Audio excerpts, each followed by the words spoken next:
Hello every one, എല്ലാവർക്കും case ഇൻസൈറ്റ്സിൻ്റെ ഒരു പുതിയ വീഡിയോയിലേക്ക് സ്വാഗതം. പല ആൾക്കാരും ചോദിക്കാറുണ്ട്, ഗണിതം അല്ലെങ്കിൽ മാത്സ് എന്നുള്ള ക്ലാസ് എടുക്കുകയില്ലേ എന്നുള്ളത്. അപ്പോൾ നമ്മൾ ഇന്ന് മുതൽ 10th ലെവൽ പ്രിലിമിനറി എക്സാമിന് വേണ്ടിയിട്ട് ഒരു സ്പെഷ്യൽ ക്ലാസ് തുടങ്ങുകയാണ്. അപ്പോൾ നമ്മൾ ഓരോ ക്ലാസ്സുകളായിട്ട് എടുത്തു പോവുകയല്ല ചെയ്യുന്നത്, നമ്മൾ പഴയ ചോദ്യങ്ങൾ കുറുക്കു വഴികളിലൂടെ ചെയ്യാൻ വേണ്ടി പോവുകയാണ്. അതായത് ഷോർട്ട് കട്ട് മെത്തേഡിലൂടെ ചെയ്യാൻ വേണ്ടി പോവുകയാണ്. കാരണം നമുക്ക് PSC പരീക്ഷകളിൽ 1 മിനിറ്റിൽ താഴെ മാത്രമേ സമയം ലഭിക്കുകയുള്ളൂ. ഈ ഒരു സമയത്തിനുള്ളിൽ എങ്ങനെ ഓരോ ചോദ്യങ്ങളും ചെയ്യാൻ വേണ്ടി പറ്റും. അപ്പോൾ നമ്മൾ ഏകദേശം 20ഓളം ചോദ്യപേപ്പറുകളിൽ നിന്നായിട്ട് 400-ലധികം ചോദ്യങ്ങൾ ചെയ്തു പഠിക്കും. അപ്പോൾ ഇത്രയും ചോദ്യങ്ങൾ നിങ്ങൾ ചെയ്തു പഠിച്ചു കഴിഞ്ഞാൽ കൃത്യമായിട്ടും നിങ്ങൾക്ക് നല്ലൊരു മാർക്ക് മാത്സ് വിഭാഗത്തിൽ നിന്ന് എടുക്കാൻ വേണ്ടി പറ്റും. അപ്പോൾ നമുക്ക് ഇന്നത്തെ ക്ലാസ്സിലേക്ക് പോകാം. അപ്പോൾ KS എക്സാമിനും മറ്റുള്ള എല്ലാ BSc എക്സാമിനും വേണ്ടിയിട്ടുള്ള ക്ലാസ്സുകൾ നിങ്ങൾക്ക് ഈ ഒരു ചാനലിൽ ലഭിക്കുന്നതാണ്. അപ്പോൾ നിങ്ങൾ ആദ്യമായിട്ടാണ് ഈ ഒരു ചാനൽ സന്ദർശിക്കുന്നതെങ്കിൽ തീർച്ചയായും സബ്സ്ക്രൈബ് ചെയ്യുക. അപ്പോൾ നമ്മുടെ മറ്റ് 2 ഇനീഷ്യേറ്റീവ്സാണ് KS ഇൻസൈറ്റ്സ് എന്ന വെബ്സൈറ്റും പിന്നെ നമ്മുടെ ഒരു മോക്ക് എക്സാം പോർട്ടലും.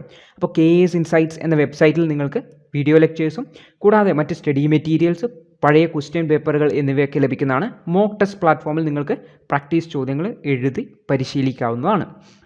അപ്പോൾ നമ്മൾ ആദ്യത്തെ ചോദ്യം എടുക്കാൻ വേണ്ടി പോവുകയാണ്. അപ്പോൾ നിങ്ങളൊരു കാര്യം ശ്രദ്ധിക്കുക, നിങ്ങൾ ആദ്യം കയ്യിലൊരു പേപ്പറും ഒരു പെന്നും ഉണ്ടെന്ന് ഉറപ്പുവരുത്തുക. ഓരോ ചോദ്യങ്ങളും ചെയ്തു പഠിക്കുക. അതിനുശേഷം അടുത്ത ചോദ്യത്തിലേക്ക് പോകാം. അപ്പോൾ നിങ്ങൾ ഈ ഒരു ചോദ്യം വായിച്ചു, ഒരു സംഖ്യയുടെ വർഗ്ഗത്തോടു കൂടി 51 ചേർത്ത് കഴിഞ്ഞാൽ 676 കിട്ടും. ഏതാണ് സംഖ്യ എന്നാണ് ചോദ്യം. അപ്പോൾ പേപ്പർ എടുക്കുക, പെൻ എടുക്കുക, ഈ ചോദ്യം ഒന്ന് ചെയ്ത് നോക്കുക. വീഡിയോ ഒന്ന് പോസ് ചെയ്തിട്ട് ഒന്ന് ചെയ്യുക. അതിനുശേഷം വീഡിയോ പ്ലേ ചെയ്യുക. നമുക്ക് നോക്കാം. അപ്പോൾ നിങ്ങളെല്ലാവരും ഈ ഒരു ചോദ്യം ചെയ്തിട്ടുണ്ടാവും എന്നാണ് വിശ്വസിക്കുന്നത്. എല്ലാവർക്കും ഉത്തരം കിട്ടിയിട്ടുണ്ടാവും എന്നാണ് വിശ്വസിക്കുന്നത്. അപ്പോൾ നമുക്ക് ഈ ഒരു ചോദ്യം എങ്ങനെയാണ് ചെയ്യുന്നത് എന്ന് നോക്കാം.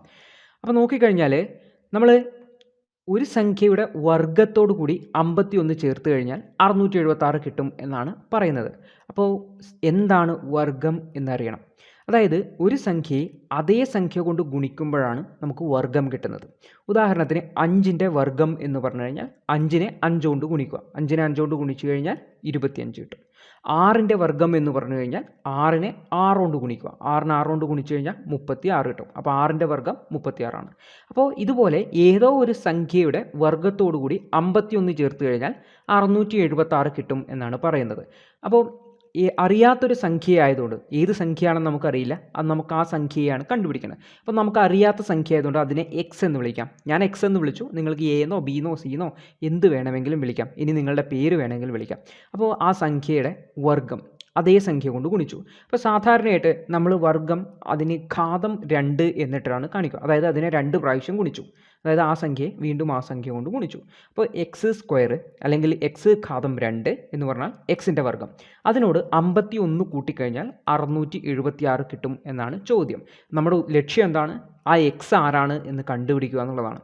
അപ്പോൾ നമുക്ക് ഇപ്പുറത്ത് നിന്ന് ആ 51നെ മറ്റേ സൈഡിലേക്ക് കൊണ്ടുപോകാം. അപ്പോൾ ഇപ്പുറത്ത് കൂട്ടണം 51 എന്നായതുകൊണ്ട് അത് അപ്പുറത്തെ സൈഡിലേക്ക് പോകുന്ന സമയത്ത് കുറക്കണം 51 ആവും. അപ്പോൾ 676 കുറക്കണം 51 വരും. നമുക്ക് കുറക്കാനറിയാം. കുറച്ച് കഴിഞ്ഞാൽ 625 കിട്ടും. അപ്പോൾ x² = 625. അപ്പോൾ ഏതോ ഒരു സംഖ്യയുടെ വർഗ്ഗമാണ് 625. അപ്പോൾ ഏതാണ് ആ സംഖ്യ എന്നാണ് കണ്ടുപിടിക്കേണ്ടത്. അപ്പോൾ നിങ്ങൾ ഈ ഒരു ഓപ്ഷൻ ഒന്ന് നോക്കിക്കഴിഞ്ഞാൽ അതിൽ ചോദ്യത്തിൽ 625 ഉണ്ട് ഓപ്ഷനിൽ. അപ്പോൾ ആ ഓപ്ഷൻ കറുപ്പിക്കാതിരിക്കണം. കാരണം നമ്മൾക്ക് ഇപ്പോൾ സംഖ്യ കിട്ടിയിട്ടില്ല, സംഖ്യയുടെ വർഗ്ഗമാണ് 625 കിട്ടിയത്. അപ്പോൾ നോക്കിക്കഴിഞ്ഞാൽ ഒരു സംഖ്യയുടെ വർഗ്ഗം 25ലാണ് അവസാനിക്കുന്നതെങ്കിൽ, അല്ലെങ്കിൽ നിങ്ങൾക്ക് 25ൽ അവസാനിക്കുന്ന ഒരു സംഖ്യ കിട്ടി, ഇത് ഏതിൻ്റെ വർഗ്ഗമാണ് എന്ന് കണ്ടുപിടിക്കണമെങ്കിൽ വളരെ എളുപ്പവഴിയുണ്ട്. ഉദാഹരണത്തിന് 625 നമുക്ക് നോക്കിക്കഴിഞ്ഞാൽ മനസ്സിലാവും 25ലാണ് അവസാനിക്കുന്നത്. അപ്പോൾ അതിൻ്റെ ഏത് സംഖ്യയുടെ വർഗ്ഗമാണ് എന്ന് കണ്ടുപിടിക്കുന്നതിന് ആ 25 ഒഴിച്ചിട്ടുള്ള സംഖ്യ നോക്കുക. ഇവിടെയാണെങ്കിൽ 6 ആണ്. അപ്പോൾ 6 ഏതൊക്കെ അടുത്തടുത്ത സംഖ്യകൾ തമ്മിൽ ഗുണിച്ചാലാണ് കിട്ടുക എന്ന് നോക്കാം. 6 ഏതൊക്കെ തമ്മിലാണ് ഗുണിച്ചാൽ കിട്ടുക? 2ഉം 3ഉം. അപ്പോൾ അതിൽ ചെറിയ സംഖ്യ ഏതാണ്? 2. 2ഉം 5ഉം, അതായത് 25ആണ് ഇതിൻ്റെ വർഗ്ഗമൂലം വരിക. അതായത് x 25ആണ് വരിക എന്നുള്ളത്. അപ്പോൾ 25ൻ്റെ വർഗ്ഗം കാണുക എങ്ങനെയാണെന്നാണ് നിങ്ങൾക്ക് മനസ്സിലാവേണ്ടത്. അപ്പോൾ അത് മനസ്സിലാക്കി കഴിഞ്ഞാൽ ഈ ഒരു ചോദ്യം വളരെ എളുപ്പത്തിൽ ചെയ്യാം. അപ്പോൾ നോക്കിക്കഴിഞ്ഞാൽ 25ൻ്റെ വർഗ്ഗം കാണണമെങ്കിൽ, അല്ലെങ്കിൽ 5ൽ അവസാനിക്കുന്ന സംഖ്യയുടെ വർഗ്ഗം കാണണമെങ്കിൽ വളരെ എളുപ്പവഴിയുണ്ട്. ആദ്യം വലതുവശത്ത് 25 എഴുതുക. 5ൽ അവസാനിക്കുന്ന സംഖ്യയാണോ വലതുവശത്ത് 25 എഴുതുക. ഇടതുവശത്ത് ഉള്ള സംഖ്യ 25-ൽ 2 ഈ ഒരു 2ഉം അതിന് തൊട്ടടുത്ത സംഖ്യയും തമ്മിൽ ഗുണിക്കുക. 2ഉം 2ന് ശേഷമുള്ള സംഖ്യ 3. അപ്പോൾ 2ഉം 3ഉം ഗുണിച്ചാൽ 6. അപ്പോൾ വർഗ്ഗം 625. ഇതുപോലെ 35ൻ്റെ വർഗ്ഗം ഒന്ന് കാണാൻ വേണ്ടി നോക്കിയേ. എങ്ങനെയായിരിക്കും 35ൻ്റെ വർഗ്ഗം കാണുക? വലതുവശത്ത് 25 ഇട്ട് വെക്കുക. ഇടതുവശത്ത് 3ഉം 3ന് ശേഷമുള്ള സംഖ്യ അത് 4. അപ്പോൾ 3 4 ഗുണിക്കുക 12.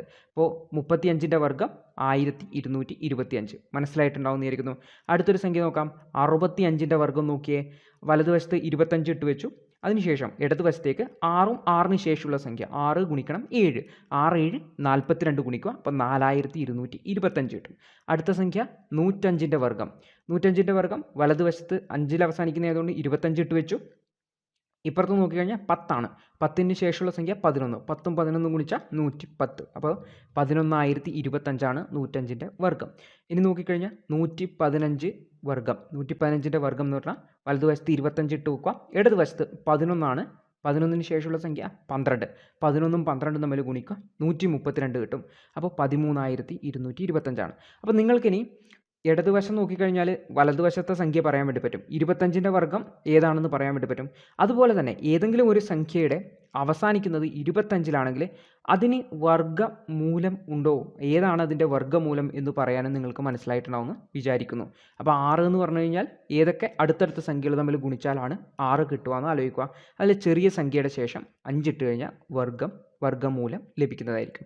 നിങ്ങൾക്കിത് മനസ്സിലായിട്ടുണ്ടാവുമെന്ന് വിചാരിക്കുന്നു. അപ്പോൾ ഒന്നാമത്തെ ചോദ്യം നമ്മൾ പഠിച്ചു. നമ്മളിതിൽ വർഗ്ഗം എന്താണെന്ന് പഠിച്ചു. വർഗ്ഗമൂലം 5ൻ്റെ വർഗ്ഗം എങ്ങനെ കാണും, 25ൽ അവസാനിക്കുന്ന സംഖ്യയുടെ വർഗ്ഗമൂലം എങ്ങനെയാണ് കാണുന്നത് പഠിച്ചു. അപ്പോൾ നിങ്ങൾക്ക് ഒരു സംശയം ഉണ്ടാവും. അപ്പോൾ 125 വന്നു. അപ്പോൾ 125ൻ്റെ വർഗ്ഗമൂലം എന്താണെന്ന്. അപ്പോൾ എല്ലാ സംഖ്യകൾക്കും വർഗ്ഗമൂലം ഉണ്ടാവുകയില്ല. അപ്പോൾ 125 കിട്ടുന്നതെങ്കിൽ അതിന് പൂർണ്ണമായിട്ടുള്ളൊരു വർഗ്ഗമൂലം നമുക്കില്ല. ഓക്കെ, അപ്പോൾ അതും കൂടെ ഓർത്തു വെക്കണം. അപ്പോൾ അതിന് വർഗ്ഗമൂലം ഉണ്ടെങ്കിൽ നമുക്ക് ഈ ഒരു രീതി എടുക്കാവുന്നതാണ്. അപ്പോൾ നമുക്ക് അടുത്ത ചോദ്യത്തിലേക്ക് പോവാം. 20ൽ താഴെയുള്ള ഒറ്റ സംഖ്യകളുടെ തുക എത്രയാണെന്നാണ് ചോദ്യം. 20ൽ താഴെയുള്ള ഒറ്റ സംഖ്യകളുടെ തുക. അപ്പോൾ ഓപ്ഷൻസ് തന്നിട്ടുണ്ട്. നിങ്ങൾ വീഡിയോ ഒന്ന് പോസ് ചെയ്യുക, പെന്നും പേപ്പറും എടുക്കുക, ചോദ്യത്തിന് ഉത്തരം ഒന്ന് കണ്ടെത്തുക. നമുക്ക് ചെയ്ത് മുന്നോട്ട് പോവാം. അപ്പോൾ നിങ്ങളെല്ലാവരും ഈ ഒരു ചോദ്യം ചെയ്തിട്ടുണ്ടാവും എന്നാണ് വിശ്വസിക്കുന്നത്. എല്ലാവർക്കും ശരിയായ ഉത്തരം കിട്ടിയിട്ടുണ്ടാവും. അപ്പോൾ ഈ ഒരു ചോദ്യം കാണുന്ന സമയത്ത് വളരെ സിമ്പിളായ ചോദ്യമാണ്. കാരണം 20ൽ താഴെയുള്ള ഒറ്റ സംഖ്യകളുടെ തുക എത്രയാണെന്നാണ്. അപ്പോൾ നമ്മൾ എന്ത് ചെയ്താൽ മതി, ഒറ്റ സംഖ്യകളെ കൂട്ടിയാൽ മതി. പല ആൾക്കാരും ഈ ഒരു രീതിയായിരിക്കും ആശ്രയിച്ചിട്ടുണ്ടാവുക. ഒറ്റ സംഖ്യകൾ ഏതൊക്കെയാണ്? 1 3 5 7 9 11 13 15 17 19. 20ൽ താഴെയുള്ളത് 19 വരെ. അപ്പോൾ ഇവയെല്ലാം കൂട്ടി നോക്കുമ്പോഴത്തേക്ക് 100ആയി. ശരിയായ ഉത്തരമാണ് ഓപ്ഷൻ എ ആണ് ഉത്തരം. 100 ഉത്തരം. പക്ഷേ നിങ്ങൾ എത്ര സമയം എടുത്തു? അപ്പോൾ ഇത്രയും സമയം നമുക്ക് PSC പരീക്ഷയ്ക്ക് കിട്ടുമോ? നമ്മൾ എടുത്താൽ തന്നെ നമുക്ക് മറ്റൊരു ചോദ്യം ചെയ്യാനുള്ള സമയം അങ്ങ് നഷ്ടപ്പെട്ടു. അപ്പോൾ നമുക്ക് ഇത്തരത്തിലുള്ള ചോദ്യങ്ങൾ ചെയ്യാൻ എളുപ്പ വഴികൾ അറിയണം. അപ്പോൾ ആ ഒരു കുറുക്കു വഴികളുമായിട്ടാണ് നമ്മൾ ഇന്നത്തെ ക്ലാസ് ഡീൽ ചെയ്യുന്നത്. അപ്പോൾ നമുക്ക് നോക്കാം ഈ ഒരു ചോദ്യം ചെയ്യാനുള്ള കുറുക്കു വഴി എന്താണ്. അപ്പോൾ ആദ്യത്തെ n ഒറ്റ സംഖ്യകളുടെ n എന്ന് പറഞ്ഞു കഴിഞ്ഞാൽ ഏത് നമ്പറും ആവും. ഞാൻ ഒരു 10 എന്നാണെങ്കിൽ n 10 ആവും. അപ്പോൾ ആദ്യത്തെ n ഒറ്റ സംഖ്യകളുടെ തുക എന്ന് പറഞ്ഞാൽ n² ആണ്. അതായത് n-ൻ്റെ വർഗ്ഗമാണ്. ഇതൊരു ഇക്വേഷനാണ്, അല്ലെങ്കിൽ ഒരു ഫോർമുലയാണ്, അല്ലെങ്കിൽ ഒരു കുറുക്കു വഴിയാണ്. നിങ്ങളത് മനസ്സിലാക്കുക. ആദ്യത്തെ n ഒറ്റ സംഖ്യകളുടെ തുക എന്ന് പറയുന്നത് n² ആണ്.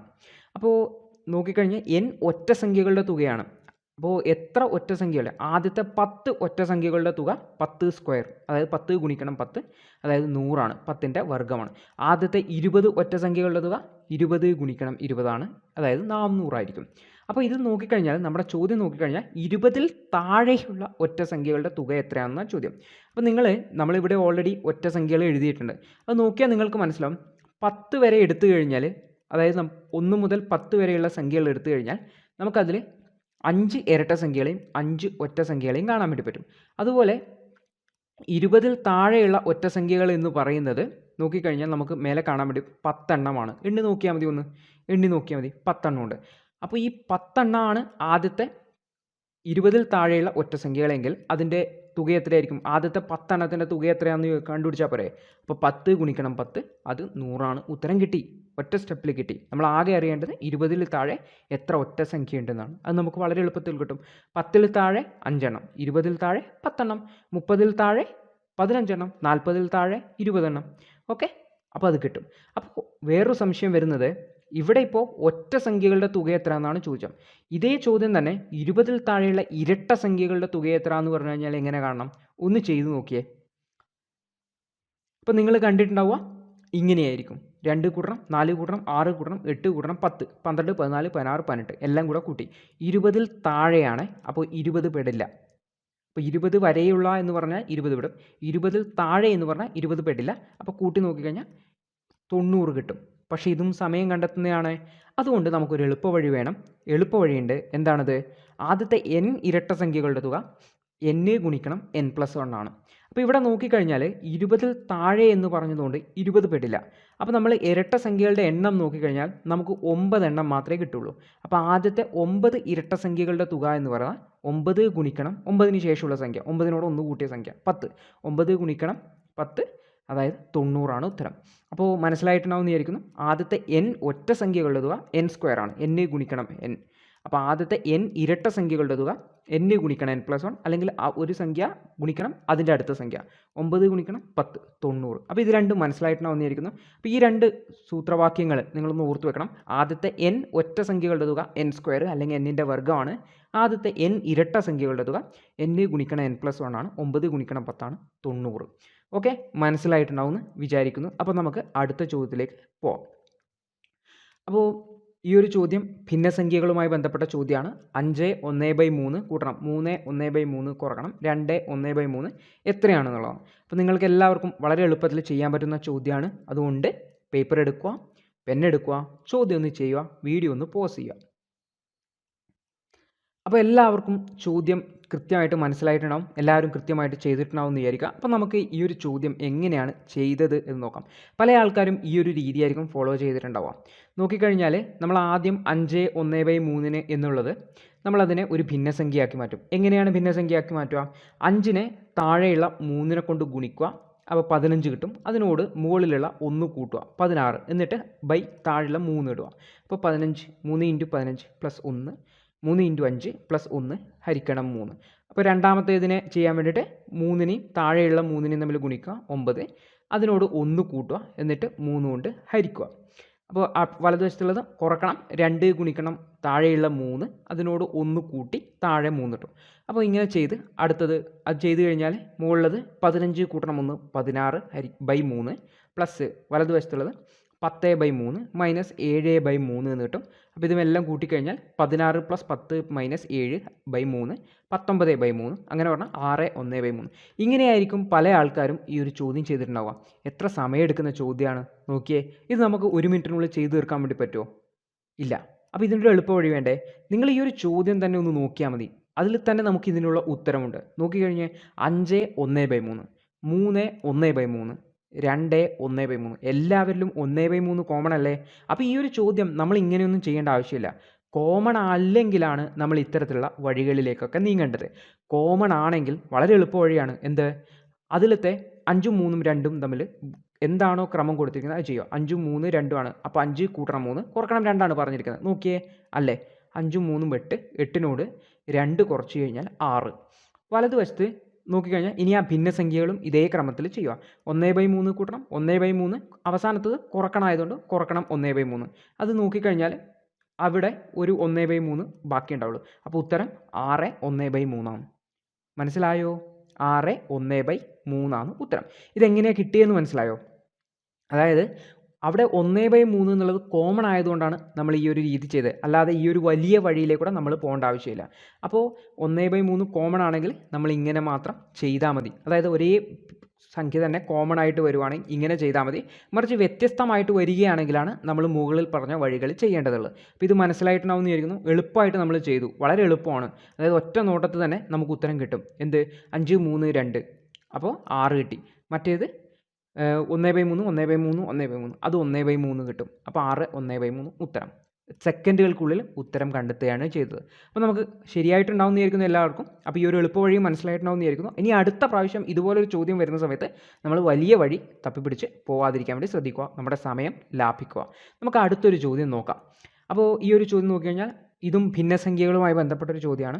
1/2 കൂട്ടണം 1/4 കൂട്ടണം 1/8 കൂട്ടണം 1/16 കൂട്ടണം x = 1 ആയാൽ എക്സിൻ്റെ വില എത്ര എന്നുള്ളതാണ് ചോദ്യം. അപ്പോൾ എല്ലാവരും പേപ്പർ എടുക്കുക, പെൻ എടുക്കുക, ചെയ്തു തുടങ്ങുക. നമുക്ക് നോക്കാം എന്താണ് ഇതിൻ്റെ ഉത്തരം എന്ന്. അപ്പോൾ എല്ലാവരും ചെയ്തിട്ടുണ്ടാവുമെന്നാണ് വിശ്വസിക്കുന്നത്. വീഡിയോ പോസ് ചെയ്തിട്ടുണ്ടാവുമെന്നാണ് വിശ്വസിക്കുന്നത്. അപ്പോൾ നിങ്ങൾ ചെയ്ത വഴി ഇങ്ങനെയായിരിക്കാനാണ് സാധ്യത. കാരണം എല്ലാവരും ഈ ഒരു രീതിയിലാണ് ഫോളോ ചെയ്യാറ്. ആദ്യം നമ്മൾ ഏറ്റവും വലിയ സംഖ്യ നോക്കി 1/16 അപ്പോൾ ആ 16ൻ്റെ പോലെ അടിയിൽ ഛേദത്തിൽ 16 വരുത്തിക്കണമെങ്കിൽ എല്ലാ സംഖ്യേനെയും എന്തുകൊണ്ട് ഗുണിക്കണം നോക്കുക. അപ്പോൾ 1/2 അടിയിൽ 2നെ 16 ആക്കണമെങ്കിൽ 8 കൊണ്ട് ഗുണിക്കണം. അപ്പോൾ നമ്മൾ മേലെയും താഴെയും 8 കൊണ്ട് ഗുണിച്ചു, 8/16. രണ്ടാമത്തെ 4നെ 16 ആക്കണമെങ്കിൽ 4 കൊണ്ട് ഗുണിക്കണം, 4/16. പിന്നെ 8നെ 16 ആക്കണമെങ്കിൽ 2 കൊണ്ട് ഗുണിക്കണം. അപ്പോൾ മേലെ താഴെ 2 കൊണ്ട് ഗുണിച്ചു. പിന്നെ 1/16, 1/16. അപ്പം എല്ലാത്തിലും അടിയിൽ ഛേദം 16 ആയതുകൊണ്ട് കൂട്ടി ഒന്നിച്ചിടാൻ വേണ്ടി പറ്റും. അപ്പോൾ 15/16 കൂട്ടണം x = 1. അപ്പോൾ x എന്ന് പറഞ്ഞാൽ 1 കുറക്കണം 15/16. നമ്മൾ എന്ത് പറഞ്ഞു? കൂട്ടണം എന്നുള്ളത് അപ്പുറത്ത് പോകുമ്പോൾ കുറക്കണം എന്നാവും. അപ്പോൾ 1 എന്നുള്ളതിനെ നമുക്ക് 16/16 എന്ന് എഴുതാം. കുറക്കണം 15/16. അപ്പോൾ നോക്കിക്കഴിഞ്ഞാൽ 1/16 ഉത്തരം കിട്ടും. ഉത്തരം ഓപ്ഷൻ ഡി. ഇങ്ങനെയാണോ ആൾക്കാർ ചെയ്തത് ഇങ്ങനെയാണെങ്കിൽ എത്ര സമയം പോയിട്ടുണ്ടാവുമെന്നൊന്ന് ആലോചിച്ച് നോക്കിയേ. അപ്പോൾ ഈ ഒരു ചോദ്യം ചെയ്യുന്നതിന് ഇങ്ങനെയൊന്നും ആവശ്യമില്ല. ഇത് വളരെ സിമ്പിളായ, വളരെ ലോജിക്കലി ആലോചിച്ച് കഴിഞ്ഞാൽ വളരെ എളുപ്പത്തിൽ കിട്ടുന്ന ഒരു ചോദ്യമാണ്. ഇതൊരു പാറ്റേൺ ടൈപ്പ് ചോദ്യമാണ്. നമ്മളൊരു ഭിന്നസംഖ്യയുടെ ചോദ്യമാണെന്നൊക്കെ വിചാരിച്ച് ഇതിനെ നമ്മൾ വളരെ വലുതാക്കി സമയം കളയുകയാണ്. PSC നമ്മളെ പറ്റിച്ചുകൊണ്ടിരിക്കുക. അപ്പോൾ ഈ ഒരു ചോദ്യം ചെയ്യാൻ ഇത്രയൊന്നും വഴിയില്ല. ഒരു രീതി പറഞ്ഞുതരാം. ഇപ്പോൾ ഇവിടെ നോക്കുക, 1/2 കൂട്ടണം 1/2 ആണ് 1. അതായത് നിങ്ങൾ നോക്കിക്കഴിഞ്ഞാൽ ഞാൻ ആ ലെഫ്റ്റ് സൈഡിൽ നിന്ന് ഇങ്ങനെ പോവുകയാണ്. നിങ്ങൾക്ക് മനസ്സിലാവാൻ വേണ്ടിയിട്ടാണ് ഞാൻ ഈ ഒരു സ്റ്റെപ്പുമായിട്ട് പറയുന്നത്. 1/2 1/2 കൂട്ടിക്കഴിഞ്ഞാലാണ് 1 വരിക. പക്ഷേ ഇവരെന്ത് ചെയ്തു?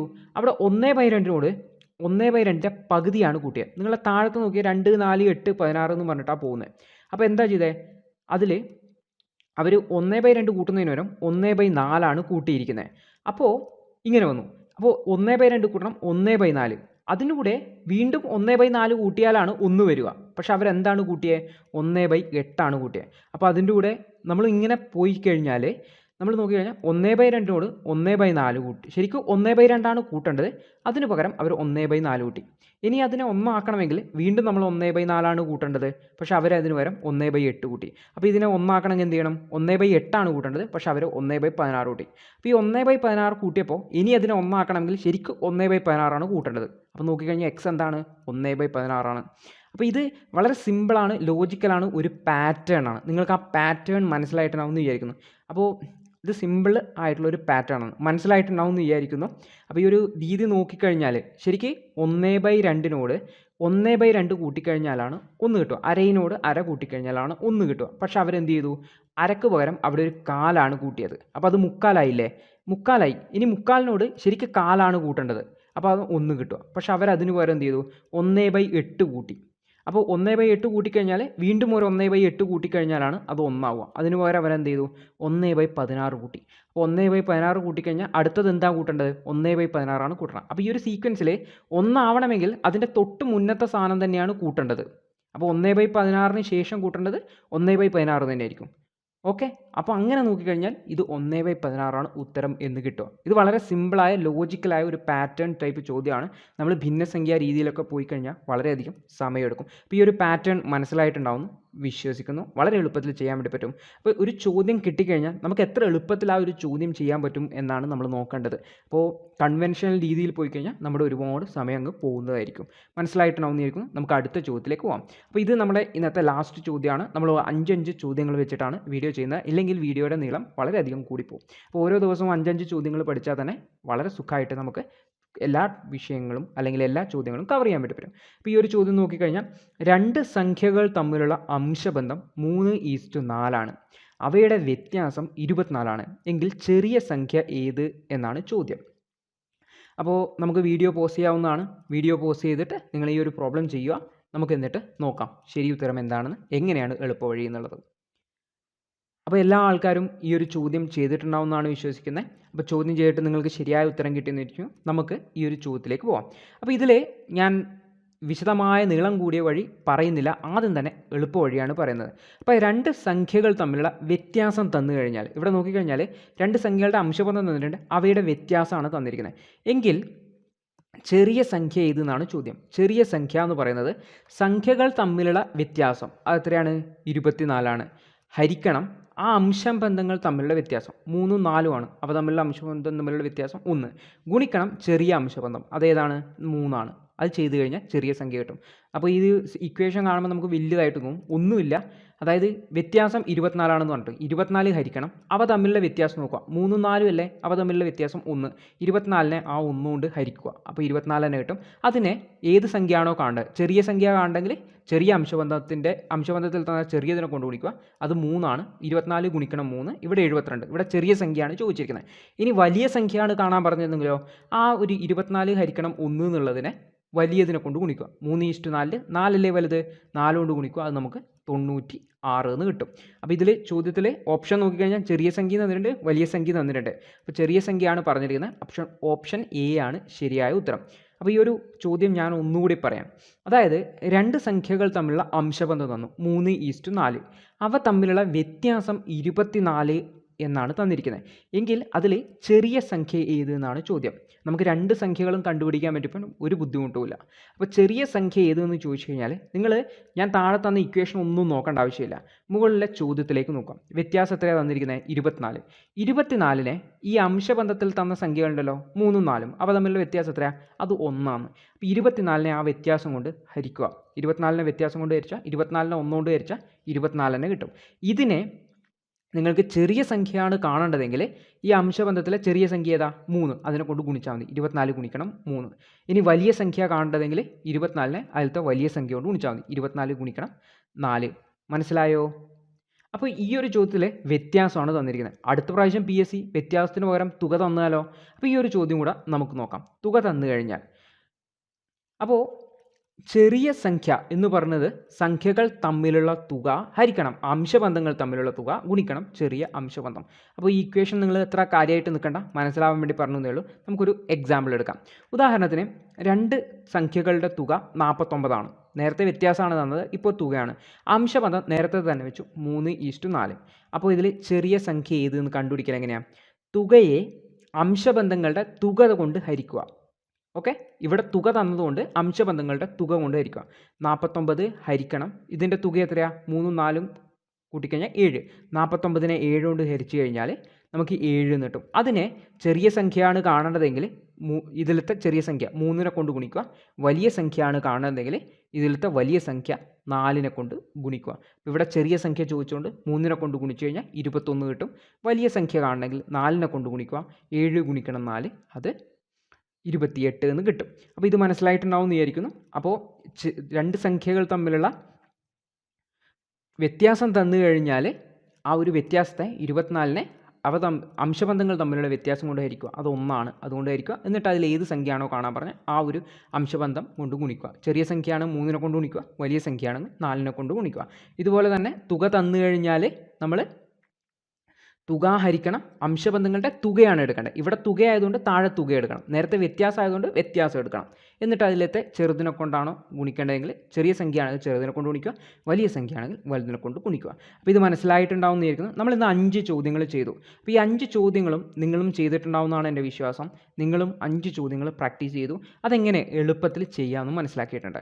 അപ്പോൾ നിങ്ങൾക്ക് ഈ ഒരു ക്ലാസ്സിൻ്റെ മേലെയുള്ള ഫീഡ്ബാക്ക് തീർച്ചയായിട്ടും താഴെ രേഖപ്പെടുത്താവുന്നതാണ്. ആ ഒരു ഫീഡ്ബാക്കിനനുസരിച്ചുള്ള മാറ്റങ്ങൾ നമ്മൾ അടുത്ത ക്ലാസ്സിൽ വരുത്തുന്നതാണ്. അപ്പോൾ നിങ്ങളുടെ അഭിപ്രായങ്ങൾക്കായിട്ട് ഞങ്ങൾ കാത്തിരിക്കുകയാണ്. ഈ ഒരു വീഡിയോ ഇഷ്ടപ്പെട്ടുവെങ്കിൽ തീർച്ചയായും ലൈക്ക് ചെയ്യുക. കൂടാതെ നിങ്ങളുടെ അഭിപ്രായം അത് ഞങ്ങൾക്ക് വളരെ അത്യാവശ്യമാണ്. എന്തൊക്കെ മാറ്റങ്ങൾ വരുത്തണം എന്നറിയണമെങ്കിൽ നിങ്ങളുടെ അഭിപ്രായം വളരെ അത്യാവശ്യമാണ്.